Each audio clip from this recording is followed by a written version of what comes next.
به نام خدا سلام عرض می‌کنم خدمت شما دوستان و همراهان عزیز رسانه آموزشی رهانش.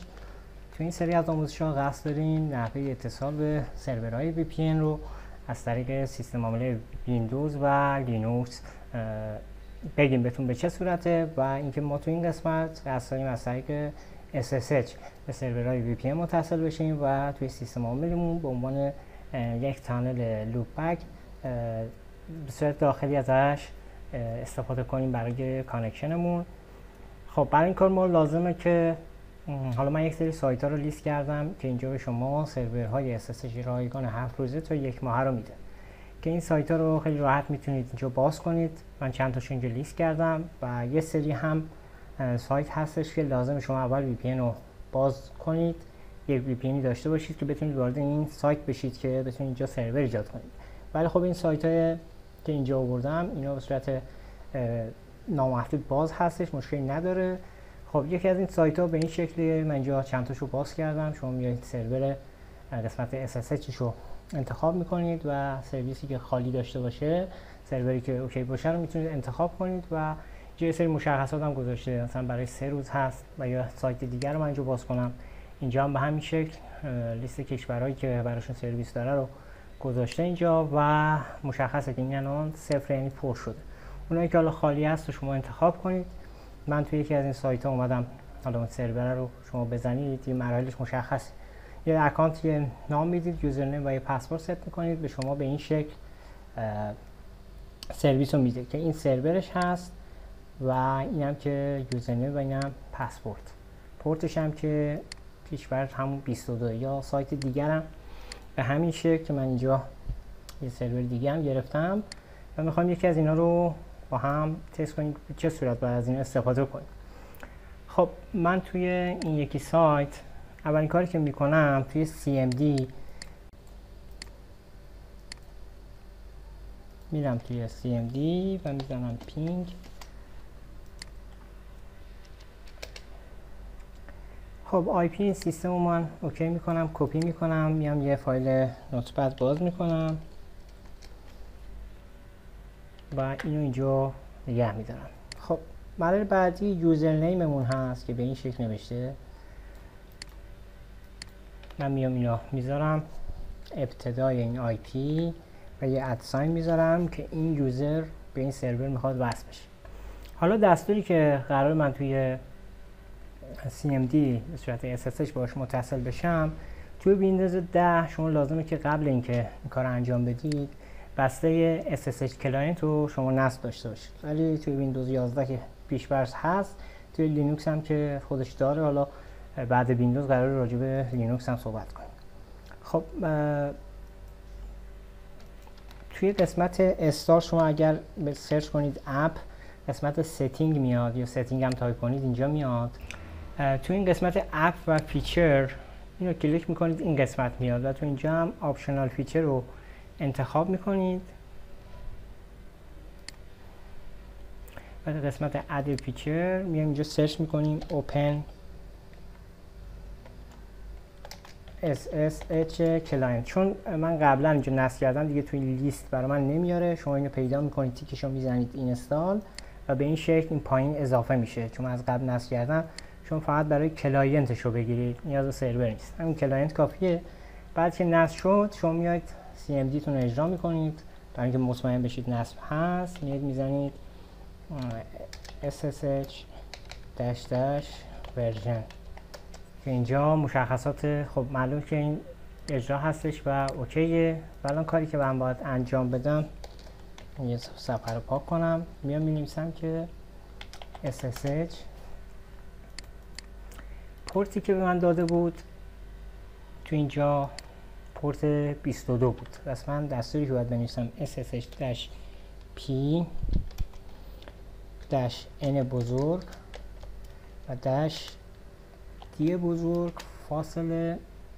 حالا یه پورت داخلی رو انتخاب میکنیم، مثلا 8080 یا 5060 رو مثلا من میزنم و آدرس نوتپدی که اینجا داریم سرور رو کپی میکنم و اینجا پیست اینجا اینو یادم رفت بذارم داش پی 22 چون پورت پیش‌ورده و در انتها دوباره اینتر رو میزنم که اینجا باید از من پسورد رو بخواد. پسورد هم که اینجا داشتیم 1 2 3 4 5 6. من میام اینجا پسورد رو صفحش اومد و بعد من اومدم یه سرور دیگه گرفتم و الان میخوام اینو امتحان کنم. اینجا من دستور رو به این شکل می نویسیم داش پی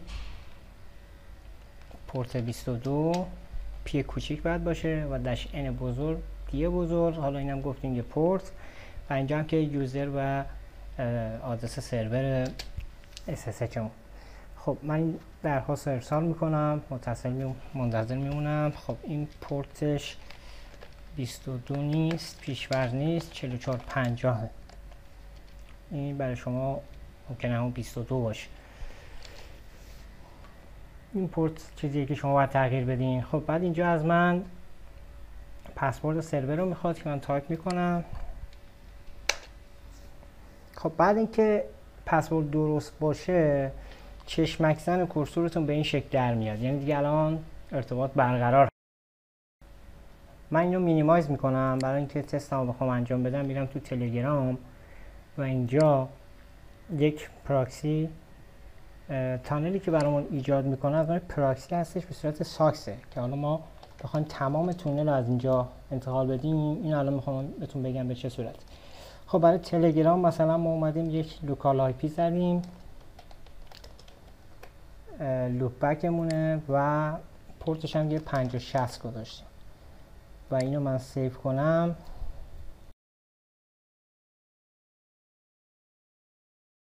اوکی شد. حالا برای مرورگر چون این از نوع ساکس هستش و بخوایم رو مرورگر استفاده کنیم باید براش تعریف کنیم. پیش‌ورد اینو نمیشناسه.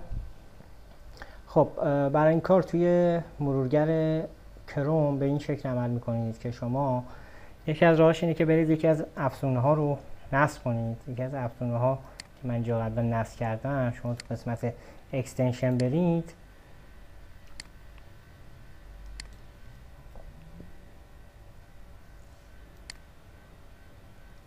تو قسمت استورش برید که اینجا بتونید سرچ کنید نصب کنید. حالا دو تا افزونه هستش، یه دونه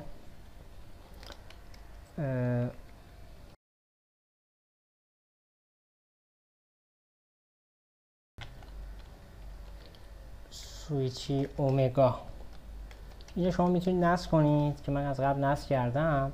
به این شکل روش میزنید نصب میشه. یا هم که ساکس کانفیگوریشن فکر کنم همینه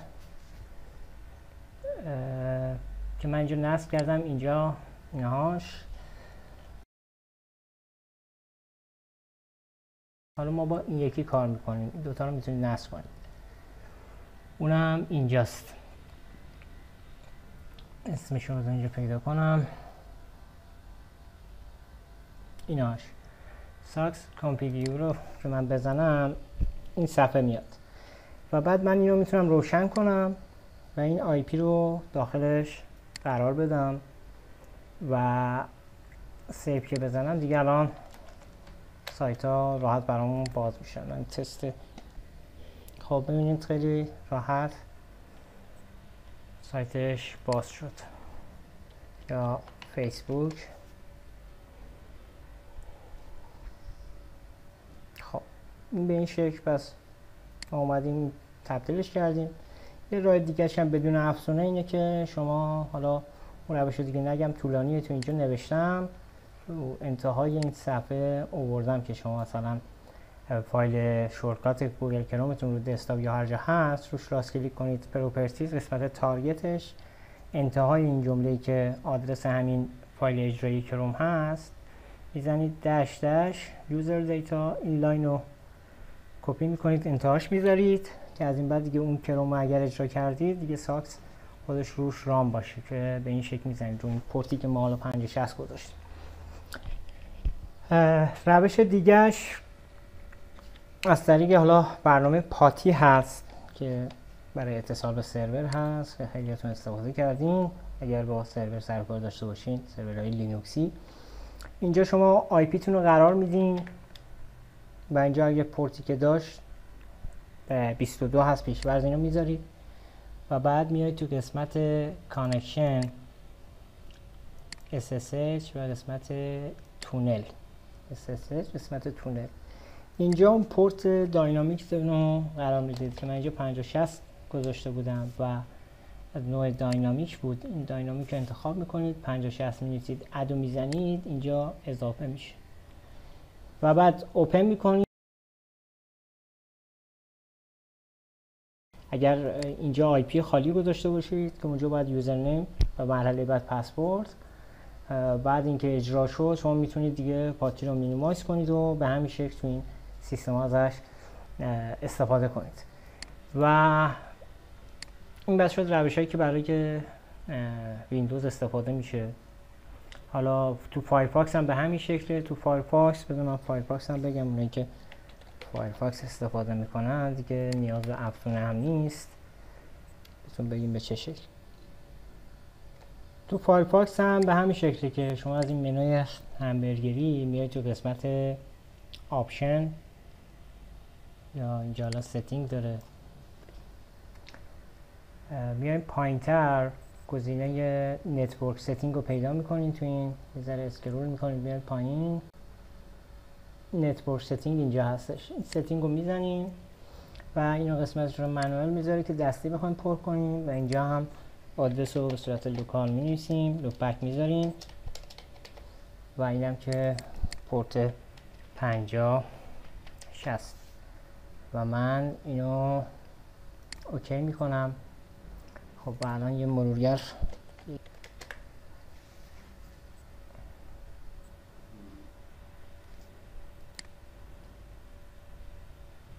خب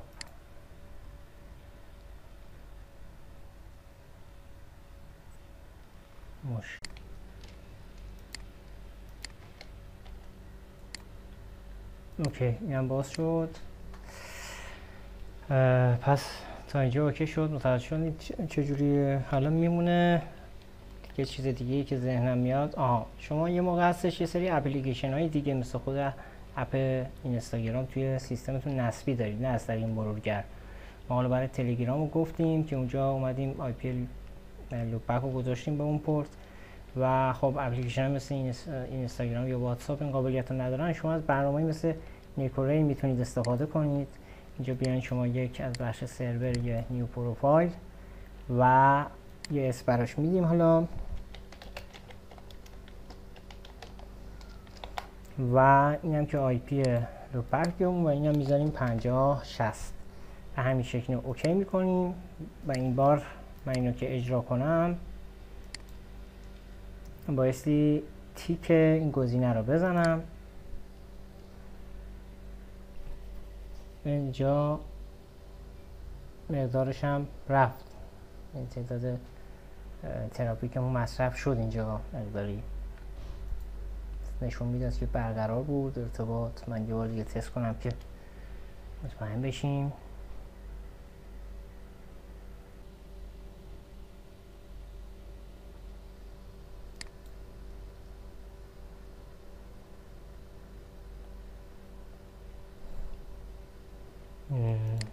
کند عمل میکنه.